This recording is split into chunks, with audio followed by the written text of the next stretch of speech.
Então, a todos os presentes, uma boa tarde. É uma satisfação estar aqui falando sobre esse assunto, a escada de ouro, que me foi solicitado estudar pela TT. Nós conversamos sobre o assunto, mas nem de longe posso dizer que conheço a fundo. Eu estudei, sim, mas só aquele que colocar em prática vai poder falar com real propriedade. Então, me coloco no nível de todos estudantes para que nós possamos melhorar as nossas vidas colocando isso em prática. A apresentação foi feita para que o estudo fosse continuado. Tudo que vai ser falado está escrito, de forma que permite ser visto várias vezes, até que a gente consiga entronizar nas nossas vidas esses conceitos. Então, a organização se deu da seguinte maneira: nós temos um objetivo, claro, que é apresentar as principais questões relacionadas à escada de ouro, e relacionar essas questões, esses assuntos, com o livro Ocultismo Prático de Helena Blavatsky. O objetivo é isso, relacionar. E já adianto que, no final, a gente chega à conclusão que há uma relação, uma harmonização muito grande nos ensinamentos de Helena Blavatsky. Ela não se contradiz, ela não deixa lacunas, e nesse aspecto fica muito facilitado o ensinamento. Você estuda em outros locais e outras fontes e complementa o estudo que você fez inicialmente. Sumário.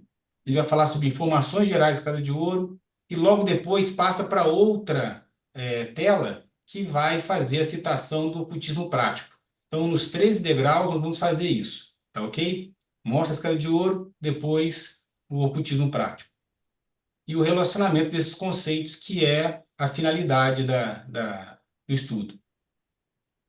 Na escada de ouro, principalmente, a minha fonte foram aqui. Foi um, um estudo, foi um paper do Carlos Cardoso Aveline e uma live do Charles Boeira. No caso, Charles Boeira, ele fez os comentários de outro, mas eu me esqueci o nome agora. Então, juntando os dois comentários, a partir daí eu faço a comparação com o ocultismo prático. Lembrando que Carlos Aveline, ele cita 14 degraus, porque ele inclui o final, que é quase uma definição do que é a escada de ouro, como um 14º degrau, né? Mas a maioria daqueles que citaram cessam em 13 degraus. E a origem está para 1890, esse texto da Escada de Ouro, na revista Teosofia, e foi feita para a escola esotérica, entendeu? Para o grupo que estudava com Helena Blavatsky. Foi a primeira vez que se citou a Escada de Ouro. Aqui nós temos uma fonte para ser consultada depois. Então vamos agora. Já o ocultismo prático tem o título em inglês. Eu estou indo mais rápido agora para a gente se deter mais sobre o assunto principal da apresentação. 1948, a edição em português foi só 2021, tem 63 anos de defasagem aí. E é uma seleta teosófica, para que sejam feitos livros e citações diárias. Se algum dia for dada a chance de conversarmos só sobre isso, eu falei com a TT, eu já fiz as citações diárias a partir do livro. Então, tem 62 citações para meditação todos os dias. É um livro fantástico. O Ocultismo Prático é um dos meus favoritos. Bem, começando agora falando sobre o primeiro degrau, né? Vida limpa. Aveline informa que, de uma forma resumida, que cada um deve identificar as impurezas da vida que devem ser evitadas a partir da sua realidade individual. Luiz Enquanto Henrique, Poeira, sim, PT, deixa eu citar os degraus da escada de ouro. e eu falo Depois, do outro. a gente faz esse paralelo, que é Tá, joia? importante, tá? Bem, então, a escada de ouro. Vida limpa, mente aberta, coração puro, intelecto ardente, clara percepção espiritual, afeto fraternal para com seu condiscípulo, presteza para dar conselho e instrução, leal senso de dever para com o instrutor, pronta obediência aos preceitos da verdade, uma vez que nela pusemos nossa confiança e cremos que o instrutor a possui, corajoso suportar das injustiças pessoais, destemida declaração de princípios, valente defesa daqueles que são injustamente atacados, e mira constante no ideal de progresso e perfeição humanos, que a ciência secreta revela. Esta é a escada de ouro por cujos degraus pode o aspirante galgar até o templo da sabedoria divina. A vida limpa, a mente aberta, o coração puro, o intelecto ardente, são os pré-requisitos para um caminho de trilha espiritual. Se não se tiver vida limpa, uma mente aberta, um coração puro e um intelecto ardente, a clareza da percepção espiritual se torna comprometida. Estes 4 primeiros degraus não implica que a pessoa esteja na senda espiritual. Ela está no processo de evolução, mas não necessariamente com a vida espiritualizada, com aquele buscador da senda do caminho óculo, da trilha da escada de ouro e da vivência do ocultismo prático. Diferentemente daquele que tem a clareza da percepção espiritual. Porque quando se tem a clareza da percepção espiritual, se tem discernimento. Sem o discernimento é impossível se trilhar a senda espiritual, mesmo porque não se terá o discernimento necessário para se perceber que o discernimento, na clareza espiritual, é a base para todo o processo, para toda a busca do caminho. Daí, estes 4 serem pré-requisitos, e não pode se abster da clareza da percepção espiritual para se vivenciar uma vida espiritualizada. Luiz Henrique, eu vou voltar para você fazer então agora o paralelo com o ocultismo prático nestes 4 primeiros degraus da escada de ouro. Ok. Então, vida limpa, como foi falado, é aquela que pode ser inundada por luz e não revelará nada vergonhoso. Esse é o entendimento de Boeira, Charles Boeira. E um cuidado que ele cita para não cairmos no moralismo, tá? Agora, quando a gente vai para o ocultismo prático, ele fala sobre quando estiveres tomando banho, exercita durante todo o tempo tua vontade para que as impurezas morais sejam levadas pela água juntamente com as demais impurezas do teu corpo. Essa não é a solução em si, mas é o início de uma solução, a preocupação com a limpeza de todos os corpos. Mais detidamente, no livro ainda fala sobre, pode entoar um mantra, um Gayatri, nessa situação, para que a limpeza se dê de maneira mais completa. Já na página 24, ele fala que abstendes porque o correto é abster-se, não para te conservares limpo. Então, essas relações vão fazer um reforçando o ensinamento, que, no caso, é a necessidade de manter uma vida que possa ser iluminada e ainda assim não encontrar nenhuma impureza. Uma dificuldade inicial muito grande, por sinal. Seguindo, o segundo degrau é mente aberta. O Charles Boeira faz um comentário que eu acho interessante, que o primeiro diz respeito ao corpo, o segundo à mente e o terceiro degrau ao coração, fazendo um degrau realmente de complexidade e de necessidade de preparação para os degraus seguintes. Mas o segundo, mente aberta, abertura para novas ideias, segundo Aveline, requer um exame crítico, boa vontade e disposição para aprender, manter a mente aberta. E a mente aberta caracteriza o indivíduo que sabe que a vida é um processo de aprendizagem e de constante autorrenovação. Então, é uma síncope, é um resumo de tudo que fala Aveline. Já Charles Boeira fala que não pode haver nem aceitação e nem reprovação a priori. Tudo tem que ser analisado. É um exercício inicial para que uma autoconsciência, um discernimento seja desenvolvido no futuro, mas inicialmente tudo tem que ser analisado. E, por fim, uma expressão que eu achei muito interessante do Charles Boeira, que é a mente mente, continuamente, descaradamente. É importante, se a gente parte desse princípio, então tudo aquilo que eu tive uma primeira impressão vai estar equivocado. Então é preciso que eu analise o fato, que eu reduza a velocidade das minhas respostas, para a partir daí começar a absorver melhor o que acontece. Agora vamos ver o que no ocultismo prático a gente encontra que referenda essa posição. Vamos lá.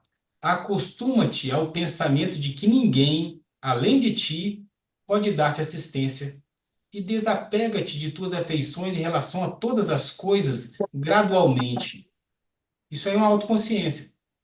Fazer tudo com consciência.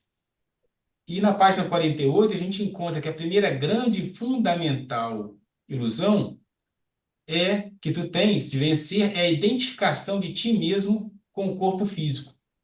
Então é importante vencer esse limite do corpo físico. A gente voltar aqui, ó. Mente aberta. Para abrir a mente é fazer aquela meditação, lembrando que eu não sou o corpo físico, não sou os meus sentidos, não sou minhas sensações, não é minha mente, nem as sensações, nem meu corpo físico. E a partir daí abrir a mente para o que a realidade tem para nos mostrar. Então, essa relação reforça o entendimento e a importância da mente aberta. TT, quando você quer fazer interrupções, sim, Sim, estou em tá? casa, Luiz Henrique. Fica tranquilo. Pode seguir. Eu fico falando e olhando para TT aqui, impressionante, é normal, já peguei esse tique já. O terceiro degrau é coração puro. Segundo o Avelino, o texto de Avelino, o coração puro produz coragem, mas isso não se encontra em todos os textos. Então a gente fica com o coração puro, tá ok? E aí, segundo Avelino, informa que os sábios percebem que o desejo pessoal é a principal fonte de medo. Isso remete lá ao budismo, o caminho óctuplo, as três nobres verdades. Então, faz uma relação muito grande com esses ensinamentos. E o coração é um instrumento perceptivo que compreende e entende. Nota que ele transcende, né? Não seria a mente, porque a mente mente. Mas o coração seria um instrumento perceptivo que compreende e entende. Admito que para mim, que sou cartesiano ortogonal, lógico, isso para mim é um desafio muito grande, tá? A palavra-chave desse passo, segundo o Boeira, é transmutação. Está ligado a uma qualidade intuitiva. É algo que eu busco entender para depois executar. Minha esposa brigou comigo, que eu não vou entender nunca, porque não é para entender. É simplesmente para sentir e a partir daí vivenciar. Então, é meu calcanhar de Aquiles, logo no início. E para HPB, o coração é a morada da alma.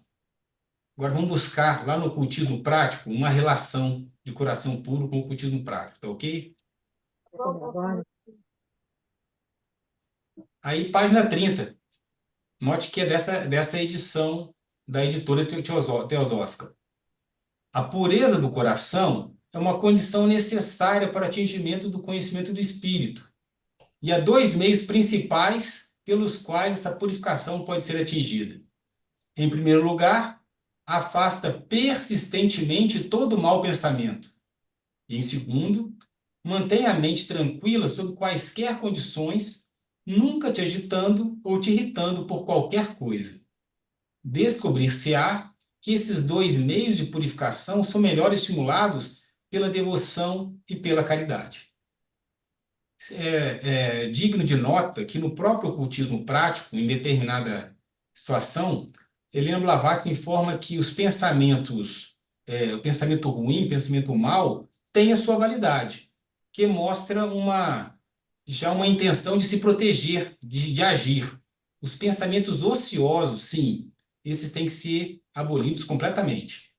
A partir daí, os pensamentos maus. Porque se você tiver tranquilidade, serenidade, discernimento, você não precisa dessa preparação contínua, desgastante. E também, a mente tranquila, né, mantém a mente tranquila sob quaisquer condições, remete ao Bhagavad Gita, né, que informa que os seres elevados mantêm a tranquilidade tanto nos bons quanto nos maus momentos. Podemos continuar agora aqui? Sim. Então, nesse momento, nós já falamos do corpo, depois da mente e depois falamos do coração.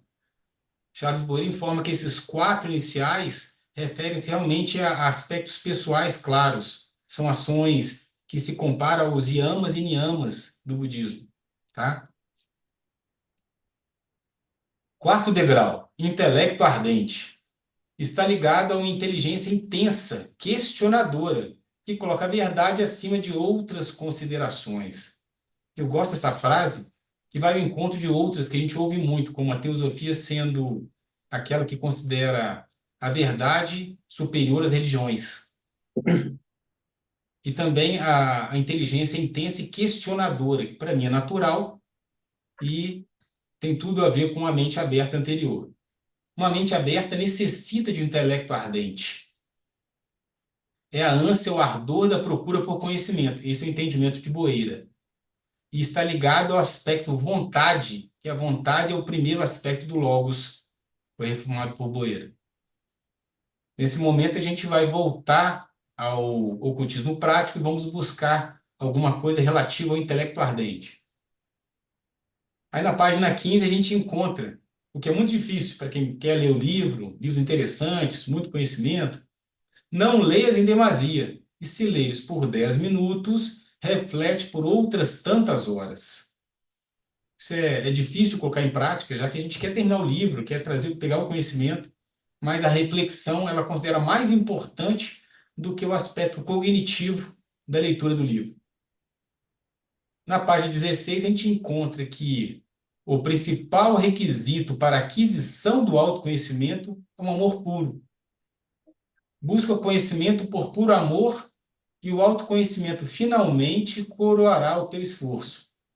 O fato de o estudante progredir com impaciência é a prova evidente de que ele trabalha por recompensa e não por amor. Isso aqui exige uma reflexão mais afinada sobre amor puro. E como nós combinamos de até o passo 4, até o 4º degrau, eu segui diretamente, TT, vai fazer algum comentário agora? Eu gostaria de dizer o seguinte: o 5º degrau, que é clara percepção espiritual, ele predispõe os 4 já sendo realizados. Quando se fala em clareza de percepção espiritual, é impossível se chegar a isso sem que esses primeiros 4 degraus tenham sido galgados e trilhados.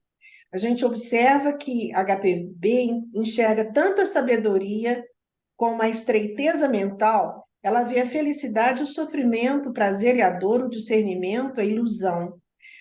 Se você não tem essa clareza espiritual, é impossível discernir a realidade da ilusão. E vai se viver uma ilusão sofredora, com base no desejo, nos apegos, fruto da ignorância, como já bem diz o budismo.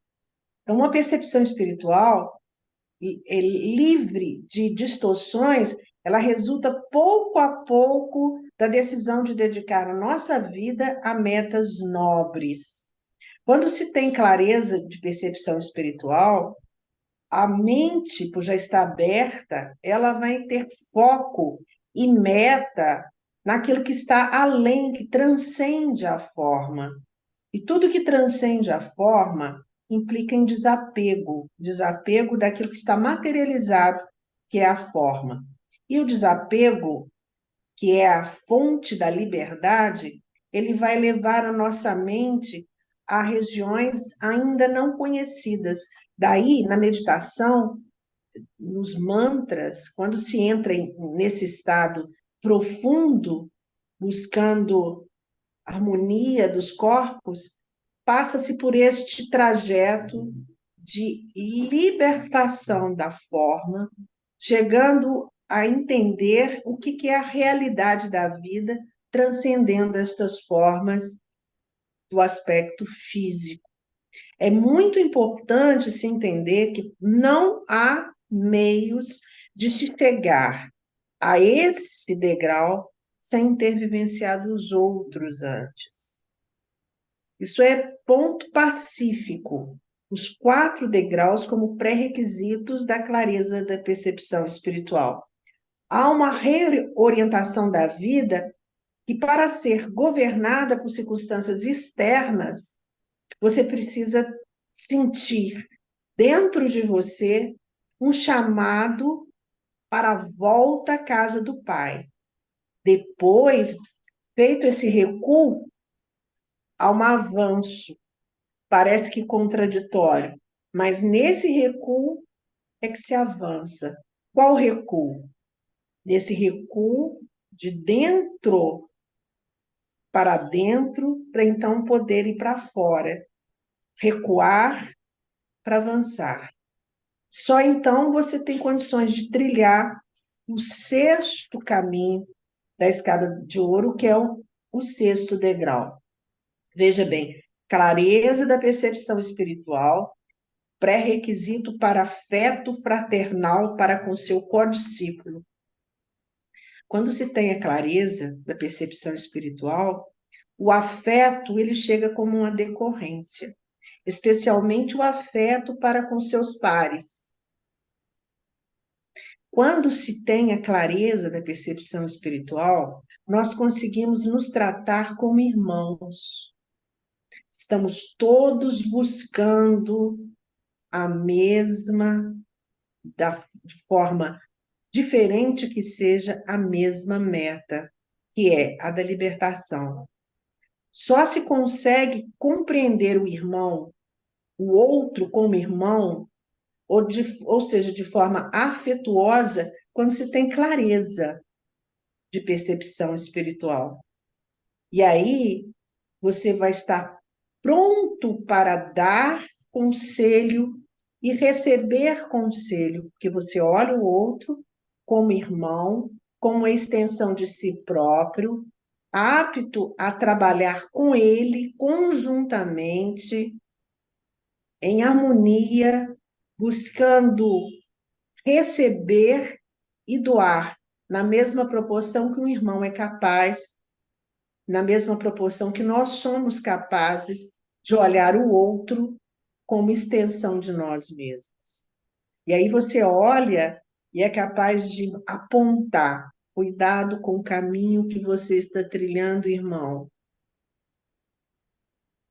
É só um irmão realmente de fraternidade cuida do outro, que protege, que é capaz de dizer para ele e assinalar e sinalizar perigo. Quando você ouve perigo através de um outro que está no seu caminho, você vai ouvir com outros ouvidos e ver com outros olhos. Diferentemente se não é um irmão da nossa própria senda. Você realmente dá crédito ao sinal de perigo quando ele está vindo de uma pessoa que trilha do seu lado, que está de mãos dadas, trilhando e galgando com você os degraus da escada de ouro. Leal senso de dever para com o instrutor. Presta atenção. Uma ordem dada, uma ordem cumprida, que vem lá do fundo do coração. A realização do Dharma. O que é o Dharma? É nós estarmos subviscientes à lei da evolução a que nosso coração veio. Onde está o teu coração, aí está o teu tesouro. Saint-Exupéry, no Pequeno Príncipe. O leal senso de dever para com o instrutor, leal senso de dever para com seu próximo, pronta obediência aos preceitos da verdade. Como que se descobre onde está a verdade se nós não temos clareza de percepção espiritual? O que é a verdade? Para nós chegarmos à verdade, às vezes a gente tem que descartar o que não é verdade, o que é falso. Qual que é a natureza verdadeira do ser humano? É aquilo que não tem forma, é aquilo que é disforme, é o que transcendeu a forma. Então, uma verdade, ela só pode ser encontrada fora da forma, que é o caminho da realidade, que é o caminho pelo qual justifica a nossa encarnação e a nossa existência. Uma vez encontrada a verdade, nós vamos entender que nela nós posemos a nossa confiança. Não há religião superior à verdade. Quando se encontra a verdade, percebe-se que é nessa verdade que nós depositamos a nossa vida, pautamos o nosso dia a dia, entendemos que podemos confiar. Verdade de todas as filosofias, ciências, religiões, como essência. Esse é o estudo que a sociedade teosófica pretende. Buscar a essência de todas as religiões, filosofias, ciências, entendendo o que é verdade, o que a verdade toca para cada um.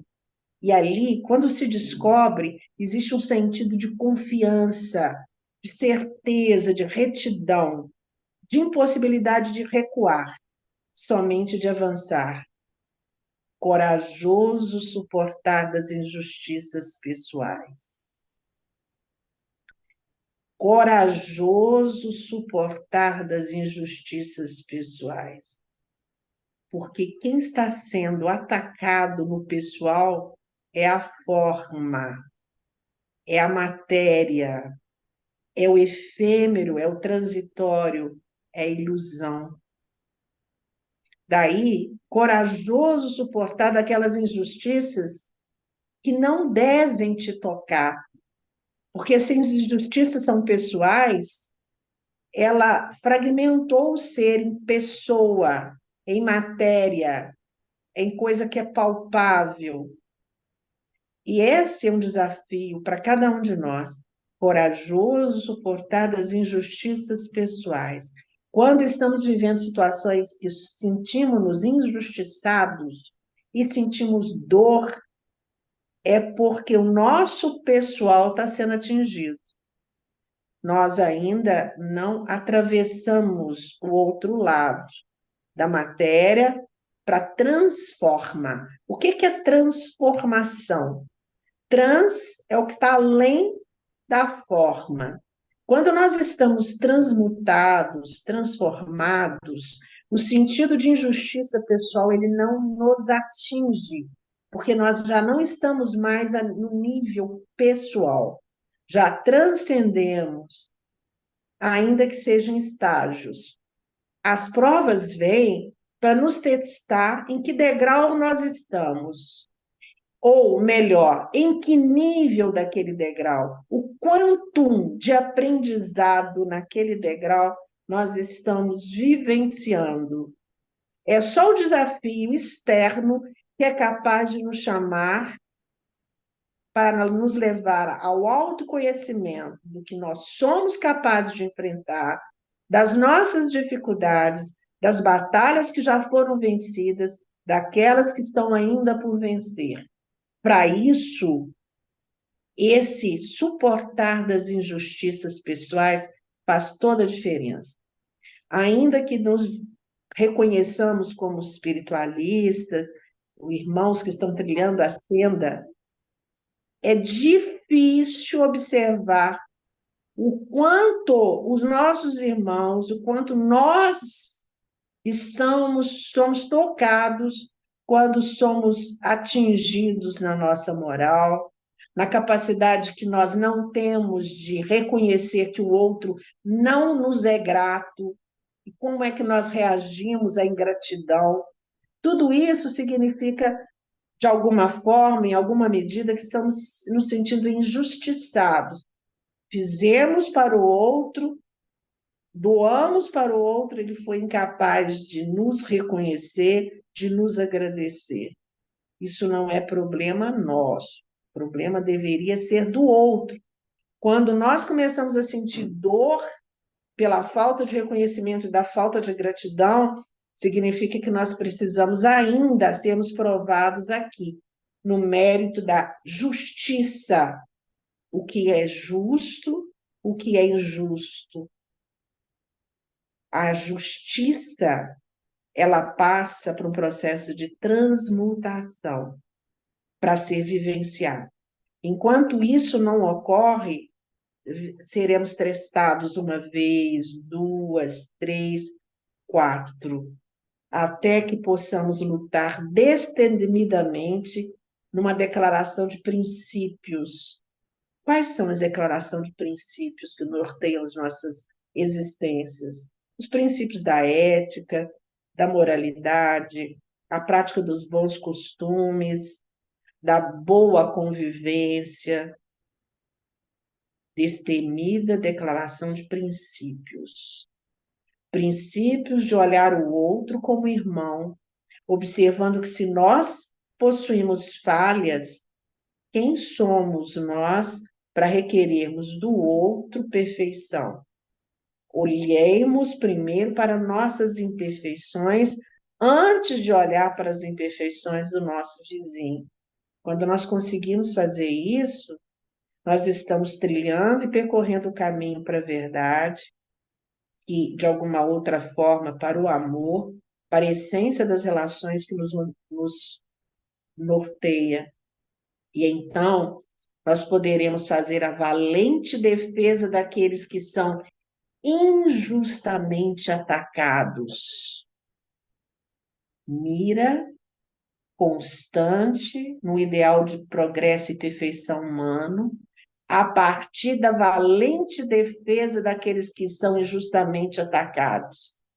Quando algum irmão está sendo atacado e ele é inocente, e nós estamos participando calados daquele ataque, sem proferirmos as suas defesas, nós estamos nos colocando como cúmplices do ataque, como omissos.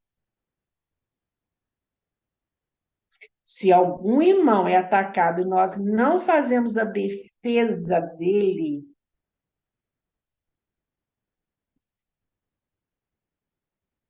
veja bem, isso é tão sério, é para refletir.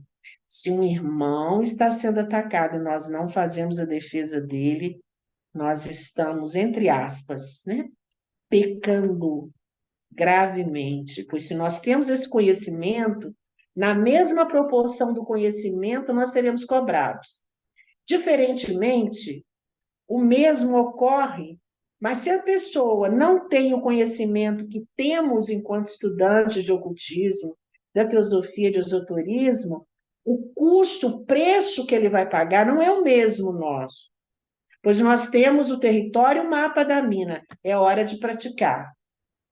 Quantas vezes em reuniões, seja administrativa, de loja, reuniões de confraternização, nós escutamos um murmúrio de pessoas que estão atacando o outro que está inocente, mesmo porque nem está ali para se defender. E nós seguimos naquela energia. Isso, no mínimo, é uma atitude covarde, uma atitude que merece ser refletida, já que nós estamos pretendendo trilhar o caminho da sabedoria, por cujos degraus deve o aspirante à sabedoria divina galgar. E assim, mirando o ideal de progresso e perfeição humanos, nós seguimos, depois de termos trilhado a vida limpa, mente aberta, coração puro, intelecto ardente, clara percepção espiritual, afeto fraternal para com todos os seus codiscípulos, presteza para dar conselho e instrução, leal senso de dever para com o instrutor, pronta obediência aos preceitos da verdade, uma vez que, na verdade, pusemos nossa confiança e cremos que o instrutor a possui. Corajoso suportar das injustiças pessoais. Corajoso suportar da ingratidão, daquele pelo qual nós demos a vida e não nos foi capaz de ser gratos. Problema dele. Destemida declaração de princípios. valente defesa daqueles que são injustamente atacados, e mira constante no ideal de progresso e perfeição humanos, que a ciência secreta revela. Eis a escada dourada, a escada de ouro, a escada de diamante, por cujos degraus pode e deve e tem o aspirante que galgar até o templo da sabedoria divina. Ou se trilha estes caminhos no galgar desta escada, ou essa aplicação desses princípios na nossa vida prática estarão sendo perdidos. Como aprendizes de feiticeiro, nós estamos aqui tentando ainda trilharmos o quinto discernimento, que é o quinto degrau, clara percepção espiritual, discernimento ou intuição. Quanto mais clareza de percepção espiritual temos, mais capacidade de trilharmos o caminho reto, o caminho do amor, do bom senso. E se aí alguém destemidamente se levantar para defender aquele que está sendo injustiçado, usando um tom firme, não se surpreenda. Ele está somente, como fez Jesus com os vendilhões do templo, ele está defendendo a honra legítima daquilo que é verdadeiro, amável e útil. É por isso que nós estamos aqui, é por isso que essa live se justifica, é por isso que a Sociedade Teosófica existe, irmãos uns dos outros, para na mesma senda nos apoiar uns aos outros, sem distinção de sexo, classe, cor, etc. Enfim, na aplicação da vida, essas critrizes, ela precisa ser rígida na busca pela verdade diária, confrontando-nos conosco mesmo, sobretudo, para que possamos, então, aprender a nos superar, pessoal, para, então, haver a transmutação. Transmutação significa ir além da forma, transmutar, transformar, que é a essência do coração. PT, posso retornar, então, no quinto degrau? Vamos Sim. lá. Vamos Gente, ter que olha retornar um só, pouco. vocês estão sentindo diferença no som? Deu uma Comigo interferência? não há, hein? Deu? Tá, vocês estão ouvindo Estou ouvindo bem? bem. Vocês estão me ouvindo Então bem tá, porque agora? para mim, para gravação, deu uma diferençazinha, eu fiquei preocupada aqui. Deixa eu ver. Eu tô como co-host, Antônio, dá uma olhadinha. Tá tudo certo? Sim, Regina. Então tá. É para Tá, ok. Lembrando de uma coisa, que eu busco nos estudos regras de conduta. Essas regras de conduta nós vamos encontrar no caminho, entendeu? E quando eu leio o Ocultismo Prático e transformo um livro de citações, lá nós temos as regras de conduta. E a Conversa de Ouro mostra um nível que eu tenho que atingir, enquanto o Ocultismo Prático mostra o que eu tenho que fazer para atingi-lo. Eles se relacionam, daí eu que preciso exercitar o dia a dia para atingir aquele nível, por isso que o Ocultismo Prático, quinto degrau, clara percepção espiritual, complementando o que a TT falou, lembrando que a Aveline diz que ela enxerga tanto a sabedoria como a estreiteza, a dor, o discernimento e a ilusão. Então, a capacidade de identificar os dois lados de qualquer situação, fato, ato, circunstância que trata o quinto degrau. E ela é livre de distorções e resulta pouco a pouco da decisão de dedicar nossa vida a metas nobres. Há uma orientação de circunstâncias externas e a partir daí você toma, é o entendimento, você toma o manche, o comando da sua vida e deixa de ficar sendo joguete das pressões externas. A percepção espiritual permite isso. Agora, no ocultismo prático, quem te achou que tem a agir sabiamente? Quando chegar o tempo da ação. Esperar pacientemente quando for o tempo do repouso. Põe o homem em harmonia com os altos e baixos como seu respaldo, e a verdade e a caridade como faróis luminosos a lhe indicarem o caminho, ele poderá realizar maravilhas. Na página que faz com qualquer exercício de poder, se torna magia negra ou maligna, ou branca ou benéfica. Então, mais uma vez, a clareza na percepção do que se está fazendo. Convívio, decidido por alguma alternativa, e quando instado por nós a calma, o que você deseja fazer com essa ação? Só então ela reflete ela, óbvia. É uma segunda, uma terceira, uma razão subreptícia, como eles falam, de maneira que, ao ser questionada, como ela então vai perceber a real motivação das suas ações. Agimos com amigos. E a amizade, fazendo uma... E ela permite que você seja marido e amigo, esposa e amiga, você pode ser trabalhador, um companheiro, partner e amigo, entendeu? Ele não é mutuamente exclusivo, né, de alguém chamando a consciência, dizendo por que você está fazendo isso, ele descobre a verdadeira motivação e talvez a clareza chegue até ele. É uma forma de nós ajudarmos. Mas como a gente está é mais clara, que é agir e agir sabiamente quando chegar o tempo da ação. Remete também àquela situação de pedir nas nossas orações, né, a serenidade para aceitar o que não pode ser mudado e, por fim, a sabedoria para identificar e distinguir cada uma das situações. Afeto fraternal para com o seu codiscípulo. Aí Aveline fala que a amizade dos peregrinos se baseia na busca comum pela verdade. Certo? Uma mente aberta e um coração puro, mostrando que os degraus eles são sequência, eles refletem uma sequência que tem que ser seguida, passar adequadamente pelos primeiros 4. Cumplicidade não é fraternidade, pois a cumplicidade pode se dar em uma relação de natureza egoísta. Quem fizer um apismo vai descobrir que, no final, é a ética que faz a diferença, né? O espírito de corpo se une não para proteger o grupo, mas para manter os valores do grupo. E protege o seu grupo. E se alguém se desvia, ele é protegido também. Então, nesse momento, a cumplicidade não é fraternidade. Então, a clareza permite isso, a clareza espiritual foi mostrada no discípulo. O Charles Boyer ainda faz uma observação, que ninguém entra na sociedade teosófica na primeira vida, na primeira encarnação.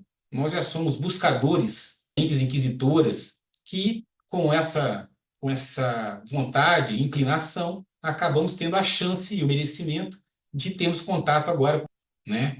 E nós temos então que identificar naqueles que são nossos companheiros de estudo, de busca, nossos codiscípulos. E uma sociedade nos oferece, aqui não é uma competição, aqui a gente se ajuda para o objetivo comum. Aí, no cultivo prático, aqui, ó, sexto, afeto fraternal para com seu codiscípulo. Os upasakas devem se manter unidos como os dedos de uma mão, e tu imprimirás em suas mentes que tudo quanto possa ferir um deverá ferir os outros, mas os demais, então as condições exigidas estão ausentes e é inútil prosseguir. Na página 76 ainda fala mais.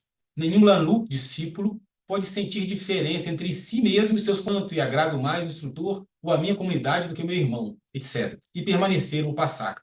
Lembrando que eu acho que a diferenciação em Lanu e Upasaka são detalhes, eu identifiquei a diferença, mas ela, nessa parte do livro, do cultismo prático, ela fala da dificuldade de indivíduos, da cultura de sentimento, de união, de fraternidade e não de competição, porque nós somos inseridos desde a infância num ambiente de competição. Melhores notas, os melhores concursos, sempre aquele que é considerado o melhor, justo. Mas você tem uma situação em que todos fraternalmente buscam um objetivo comum e se ajudam, sem preocupar para aqueles oriundos da cultura ocidental. Ela menciona isso. Dando prosseguimento, até para a gente respeitar o horário. Lanu é o nome que no Tibete é dado. São chelas, verões, ou melhor, devotos. Aqueles que, sem entrar no sacerdócio, fazem solene promessa de guardar os principais, que está no glossário teosófico. Sétimo degrau. Presteza para dar e receber conselho e instrução. Interessante isso. Presteza, eu me vejo aqui muito presteza para dar. Considere que no momento que você dá um conselho, você participa do karma relativo às ações advindas daquele conselho. Mas essa é uma discussão que dá pano para manga. Uma discussão bastante iboeira sobre o assunto. Quando há necessidade de aconselhar alguém no caminho da sabedoria, a melhor maneira de ajudar é, com frequência, ouvi-lo e colocar algumas perguntas ou expressar seus próprios sentimentos e percepções. Acho que tem muito a ver com Aristóteles isso, né, de Sócrates, de retirar a verdade que a pessoa faz. Os psicólogos fazem isso. Então, acho que foi um entendimento bem psicológico disso. A prática de escutar profundamente a si mesmo. Eu acho isso fabuloso. porque não é raro nós estarmos questionando o que a pessoa fala enquanto ela fala, de sorte que é genial. Isso mostra uma ansiedade típica do nosso século, uma incapacidade de simplesmente nos deixarmos analisar e só então responder. Mas note que o erro não é só da nossa parte. Quando a gente faz como os japoneses, conta até com aquele que fala, mostrando que eu pensei na melhor resposta, se a gente faz isso no dia a dia, há quem diga que a gente está mal-humorado, não quer responder, porque ele não quer esperar. Para o outro, silenciando o discurso interno, para mim isso é valiosíssimo. Eu já me vi lembrando dessa frase, conversando com a minha esposa. Estabeleceu, exerceu um parecer a priori, como estava no início. E aí, então, falar com mais propriedade. E é importante perceber que um conselho pode ou não ser aceito. E isso pode nos causar desconforto ou preocupação, a despreocupação com os frutos do esforço. Você vai até alguém, se disponibiliza a dar um conselho e ele peremptoriamente se nega a aceitação e vamos seguir, sem problemas. Então, vamos fazer agora a nossa ligação com o ocultismo prático.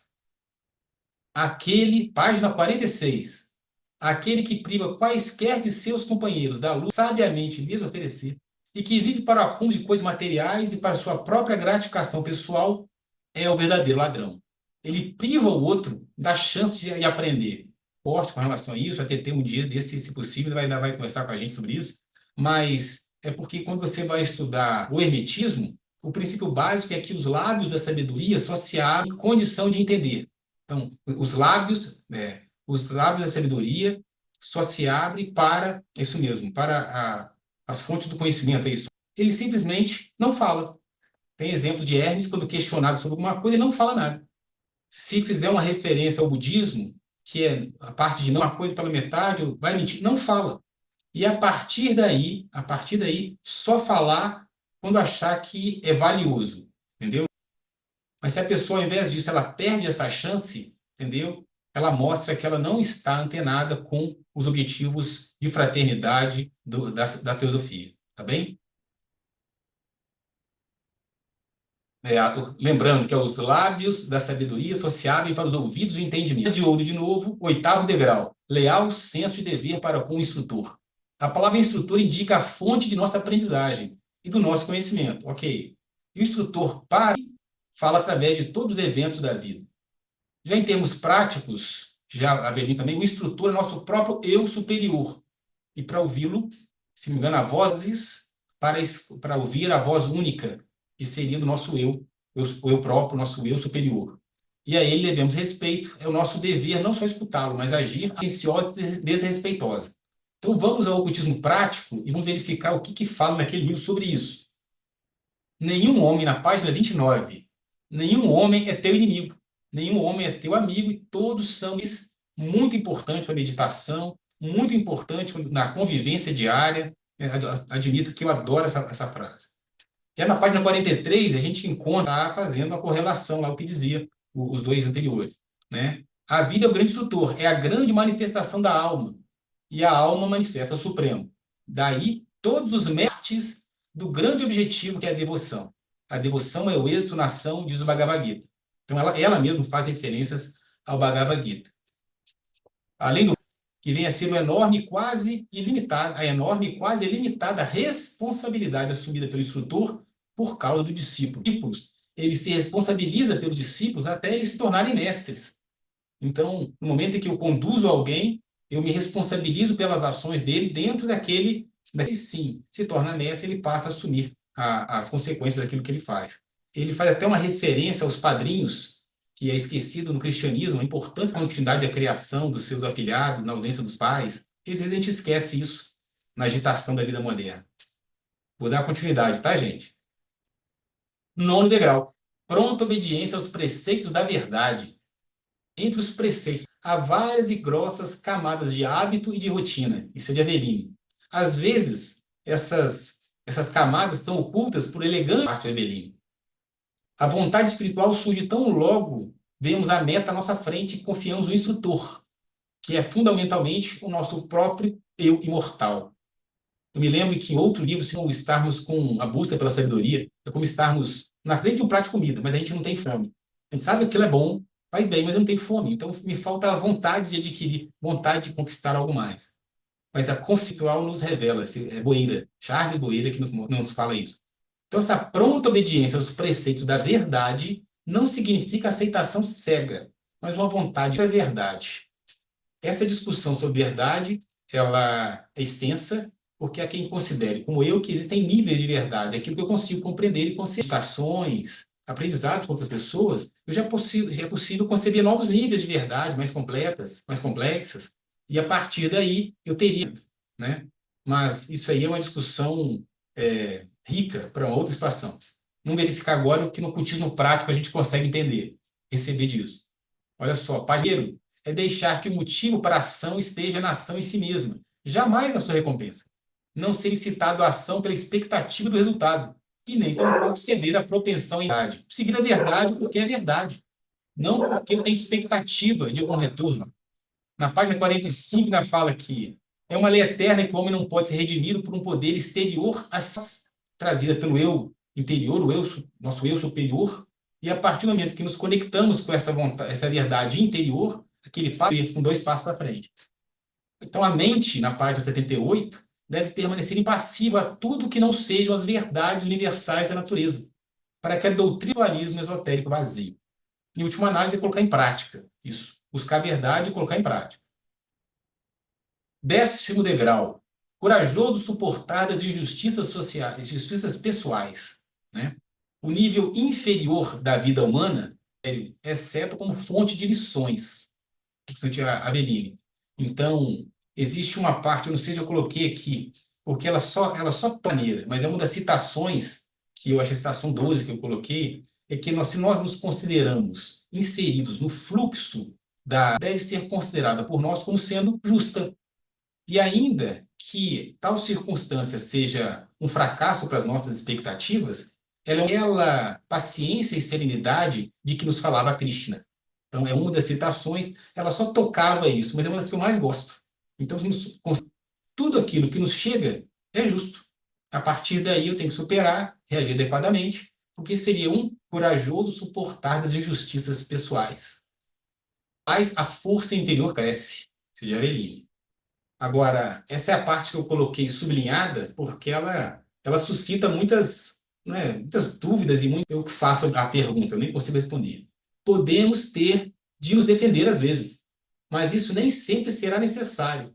Podemos tomar a decisão de melhorar o nosso lance e renovar sempre este propósito. Note que, às vezes, podemos ter de nos defender.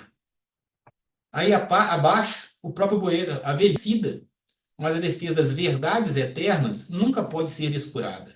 Então, a partir daí, não chega a ser um confronto, mas a necessidade de harmonizar, porque os 2 estudiosos, entendeu? Transcreveram aquilo que eles consideram adequado. E aí outros podem, a partir daí, fazer um estudo e chegar na tal síntese, que é a melhoria das duas, até o ocultismo prático. Página 17. Se admitirmos que estamos na corrente da evolução, era aquilo. Então, cada circunstância, tá? Gosto demais disso. É a continuação dela sobre a serenidade que nos fala Krishna, mesmo nas situações fracassadas. Página 18. Pode-se estar confinado em uma prisão. Desta forma, rogo-te para tirar de tua mente qualquer desgosto pelas circunstâncias presentes.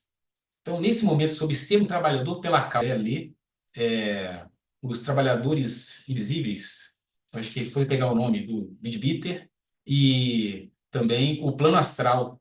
Os Trabalhadores Invisíveis são eles que fazem a maior parte das ações do Plano Astral, como podemos ajudar, como tratar os elementais. Então, são 2 livros muito interessantes, tá? Os 2 Leadbeater. Para tudo isso, justamente como sendo aquilo que de fato desejas, então isso não apenas fortalecerá seus pensamentos, como também atuará. Estou lembrando, corajoso suportar das injustiças pessoais. É como se a escada de ouro dissesse o que eu tenho que fazer. Juntando os 2, para mim, ficou mais claro. Na página 48, a gente já encontra que considera toda circunstância uma rebelião contra a lei de progresso. Então, ter isso para fazer sua meditação, sua mentalização, isso aí enriquece, nos fortalece muito as nossas respostas. 13º, dá tempo para que seja feita alguma pergunta, etc. Tá bom? 11º degrau, destemida declaração de princípios. Então, São princípios que seriam externalizados, formalizados, e viveria realmente aquilo que ele escreveu, com tranquilidade no que ele escreveu. E com os estudos, as experiências, ele podia melhorar esses princípios. Então, a partir do momento, a sua lógica é diferente da lógica do mundo. E você deve tornar os seus princípios visíveis, para que seu modo de agir seja compreensível. Sim, eu acho que a verdade é importante e eu falo a verdade. Dizem que, em outras leituras, informam que isso é o princípio para no futuro termos a convicção de dizer, estamos acostumados à verdade entronizada em nós. O silêncio e a destemida declaração de princípios são dois fatores que podem e devem ser coerentes. Lembrando lá do hermetismo também, os lábios e os ouvidos. Lábios fechados permanecem até que encontrem ouvidos aptos a ouvir. A declaração de imperfeitamente, e não uma coleção de palavras bonitas. Aqui foi claro e perfeito. Agora, a gente tem que ter cuidado com o fanatismo, que pode conduzir a efeitos opostos aos pretendidos. Análise mais detida sobre esse fanatismo, quando se foge de aspectos racionais, se estabelecem objetivos e não se consegue sequer respondê-los pela lógica. Diferenciar com o cultismo prático. Nunca faças daquilo que não estejas comprometido a fazer como teu dever. Isso é, nunca faças qualquer coisa desnecessária. Isso é uma declaração de princípios. Vou fazer aquilo que eu considero ser meu dever. E ao fazer, eu não espero recompensa. Não me preocupam os resultados. Algo precisa ser feito e é maravilhosa. Nunca digas uma palavra desnecessária. Pensa nos efeitos que tua palavra pode produzir antes de pronunciá-las. Então, essas duas assertivas fazem parte da lista de citações que eu tirei do livro e elas dizem respeito. Vamos voltar ali, uma destemida. O que não é necessário, não vou falar. Não vou gastar o meu ti, como o taoísmo fala. Página 48. Aquilo que deve ser evitado é o sofrimento que ainda não chegou. Isso é muito importante. Pertence às experiências do presente. Não pode, não deve ser afastado, mas o que deve ser evitado são as preocupações antecipadas ou temores pelo futuro. Se não me engano, foi Eric Lobão que falava sobre o karma. É um karma já amadurecido, pronto para se efetivar na minha vida. E encontrando uma reação adequada, de serenidade, de entendimento, e também a preocupação pelo passado, o sofrimento, não vai me auxiliar na transposição desse momento difícil. Lembrando que tem a ver com essa declaração de princípios. 12º degrau, valente defesa daqueles que são injustamente atacados. Aí, vamos falar sobre Aveline, que ele diz que não, sem um senso de justiça e uma solidariedade ativa em relação àqueles que são atacados de modo irresponsável. Essa parte, ela não diz como fazer. É uma dificuldade para mim. O esforço teosófico só pode viver enfrentando testes e provações. Eu já achei isso aqui mais excesso de tranquilidade, uma dose extra de vigilância necessária diante do perigo da artificialidade. Então, nós podemos estar intencionalmente ou não, tranquilidade artificial. Então, sempre que a gente propuser algo novo na sociedade, uma mudança comportamental, dificuldades aparecerão. Isso é normal. E não ter essas provações, esses testes, é possível que nós estejamos vivendo artificialmente, escondendo as coisas debaixo do tapete. A defesa não deve ser discernimento, porque é relativamente fácil evitar ajudar o outro. Achar uma desculpa é muito fácil. Difícil é saber quando e como defendê-lo. A gente já viu antes. Deve agir no momento adequado. Acho que não é clareza espiritual. Mas depois eu vou conferir isso aí. Vamos ver agora no ocultismo prático. Olha lá, página 35. Aquele que não pratica altruísmo, são com alguém mais pobre ou mais fraco que ele, aquele que negligencia ajudar seu próprio, qualquer que seja sua raça, nação ou credo, ouvidos moucos ao clamar da miséria humana, aquele que ouve uma pessoa inocente ser caluniada e não toma a sua defesa como defenderia a si mesmo, não é um teósofo. Parte final é clara, precisa, objetiva. A sua defesa como defenderia a si mesmo, não é um teósofo. 13º degrau. Mira constantemente no ideal da perfeição humana. Deve-se desenvolver, segundo Aveline, um discernimento entre o certo e o errado. Para que isso ocorra, porém, devemos ter uma meta para a vida sempre desse ponto de vista elevado. A forma que ele entende isso. Então, ainda continua. Para obtermos eficiência em relação a qualquer questão específica em nossa existência, cabe desenvolver uma percepção da perfeição humana. Eu posso ser assim, eu posso conseguir assim, eu posso mudar. A pessoa que já falou que eu não consigo mudar ela está pecando lá pela mente aberta. A modificação. A atenção, já é Charles Boeira, para as capacidades que se adquire, eu adoro essa parte, viu? Essa aqui eu adorei. Se perdem em futuras encarnações. Aí dá um exemplo. Uma clarividência, um clarividente hoje, ele pode ter uma nova encarnação que ele não tenha essa clarividência. Mas a pessoa que adquire forma dela ser, que ela leva para as demais experiências encarnatórias. Então, esse foco deveria direcionar os nossos esforços. Que a partir disso eu vou pesquisar outras fontes para corroborar ou não, para corroborar esse entendimento. Cada aspirante sobe a escada de ouro em seu próprio ritmo. Isso é notório. E no final, torna-se o plano astral, em forma que a partir de determinado desenvolvimento, você passa a auxiliar aqueles que suportam a raça humana. Ou seja, contra todos os ataques, contra todos os desvios, eles interferem, garantindo essa marcha. No momento, nós podemos vir a ter essa função, ser uma das colunas do templo da humanidade. Vamos voltar agora lá para o ocultismo prático. Olha lá, mira constantemente no ideal da perfeição humana. Página 50. Diz que quando você acordar, você não deve perder muito tempo entre conjecturas, deitado. Você deve pensar no seu mestre, nas características que ele tem, ele na posição do seu mestre, estabelecer quais são os seus esforços para um dia ser como ele, começar o seu dia. E é por isso que eu gosto, porque são regras de conduta, mostram o que fazer para atingir. E tem tudo a ver, porque na página 50 a gente acha outra coisa. Não há nada mais valioso para o indivíduo do que possuir ideal elevado no qual ele aspire continuamente, modelando para ele da melhor forma que possa a sua vida. Desta forma, se ele se esforça para se tornar, ao invés de apenas aparecer, na verdade, apenas parecer continuamente e cada vez mais de seu objetivo. Lembrando que isso é Aristóteles falando que não devemos escolher um caminho e a partir daí praticá-lo, mas é uma decisão, é a decisão, a vontade que faz parte do Logos de seguir um caminho. O 14º degrau só se deve a Aveline, que considero que é apenas um fecho, um resumo, tá? Mas como eu gostei do comentário final, eu coloquei que esta é a escada de ouro, cujos degraus pode o aspirante galgar até o templo. Os templos está em Coríntios 3,16.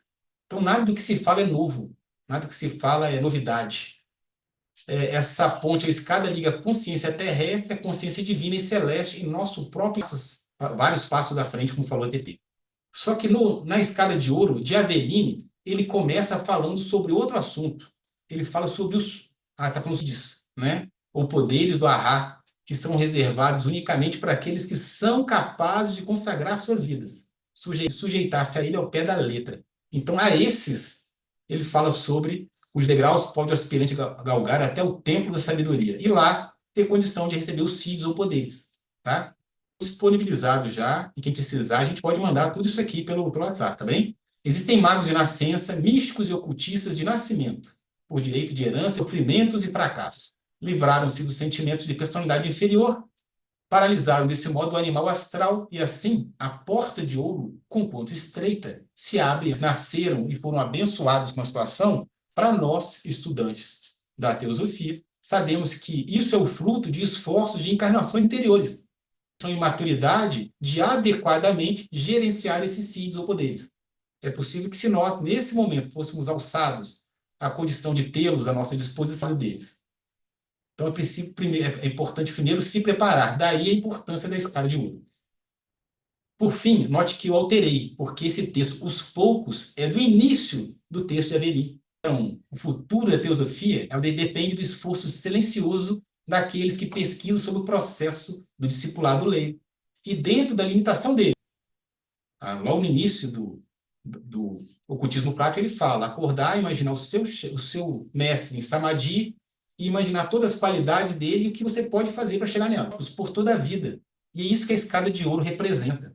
Ela representa regras de conduta, ou regras de onde você tem que atingir para seguir o próximo passo. A gente sai daquele proselitismo e traz regras para o dia a dia. O grupo, os poucos, não é numeroso, mas ele faz diferença. E foi para os poucos que a HPB escreveu a escada de ouro. Então, normalmente as pessoas pulam essa introdução, mas deixei no finalzinho. O mestre de Krishnamurti, página 50, permitindo aos senhores, também da editora teosófica, aquele que está na senda não existe para si, mas para os outros. Esqueceu-se de se caracteriza ele estar na senda. Então, a fase que todos nós buscamos é agir dessa forma. Aquele que Namastê. está na senda não existe para si mesmo, mas para os outros. Esqueceu-se de si mesmos a fim de poder servir uns aos outros. Temos dito, através desses seres grandes, como instrumentos, eu e Luiz Henrique aqui, tentando conversar com vocês, num convite à reflexão, porque é um tema inesgotável. Numa Na realidade, isso é um trabalho para muitas e muitas vidas, né? Muito bom, excelente apresentação, excelente material. Diz que o ser humano não nasceu com como a gente compra um equipamento, né?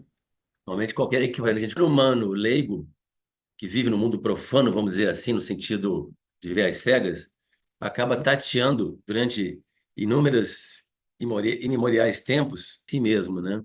À base do empirismo, à base da experiência.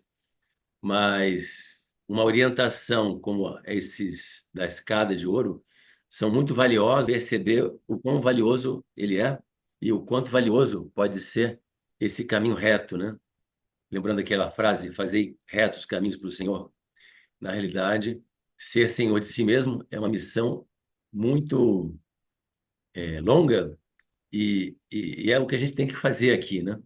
Tem alguma pergunta, Antônio? Muito obrigado pela Alguma... apresentação.